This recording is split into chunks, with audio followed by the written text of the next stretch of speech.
నమస్తే అన్న అందరికీ నమస్కారం. కువైట్లోని ప్రజలు ఎవరూ భయపడవద్దని చెప్పి మంత్రిత్వ శాఖ తెలిపింది.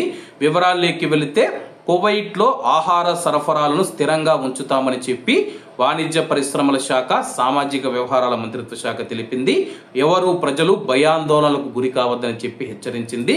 కువైట్ జమియాలలో ఆహార సరఫరాలు స్థిరంగా ఉంటాయని, ప్రాంతీయంగా ఉద్రిక్తతలు ఉన్నప్పటికీ అన్ని ముఖ్యమైన వస్తువులు అందుబాటులో ఉంటాయని చెప్పి సామాజిక వ్యవహారాల మంత్రిత్వ శాఖ ప్రజలకు హామీ ఇచ్చింది. ప్రజలు ఎవరూ ఆందోళన చెందాల్సిన అవసరం లేదని చెప్పి నిరంతర ఆహార లభ్యతను నిర్ధారించడానికి వ్యూహాత్మక ప్రణాళికలు అమలులో ఉన్నాయి.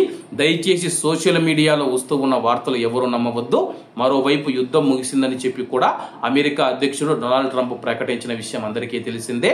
అలాగే కువైట్లో 6 నెలల నుంచి సంవత్సరానికి సరిపడా ఆహార నిల్వలు ఉన్నాయి. దయచేసి ఎవరూ భయపడవద్దని చెప్పేసి అధికారులు తెలుపుతూ ఉన్నారు. అలాగే Kuwait public authority for food and nutrition కూడా ప్రజలు భయాందోళనకు గురి కాకుండా ఉండాలని కోరింది. ఆహారాన్ని నిల్వ చేయడం వల్ల ఆహారం చెడిపోవడం, ఆర్థిక నష్టాలు మరియు విద్యుత్ వినియోగం పెరిగే అవకాశం ఉందని చెప్పి హెచ్చరించింది.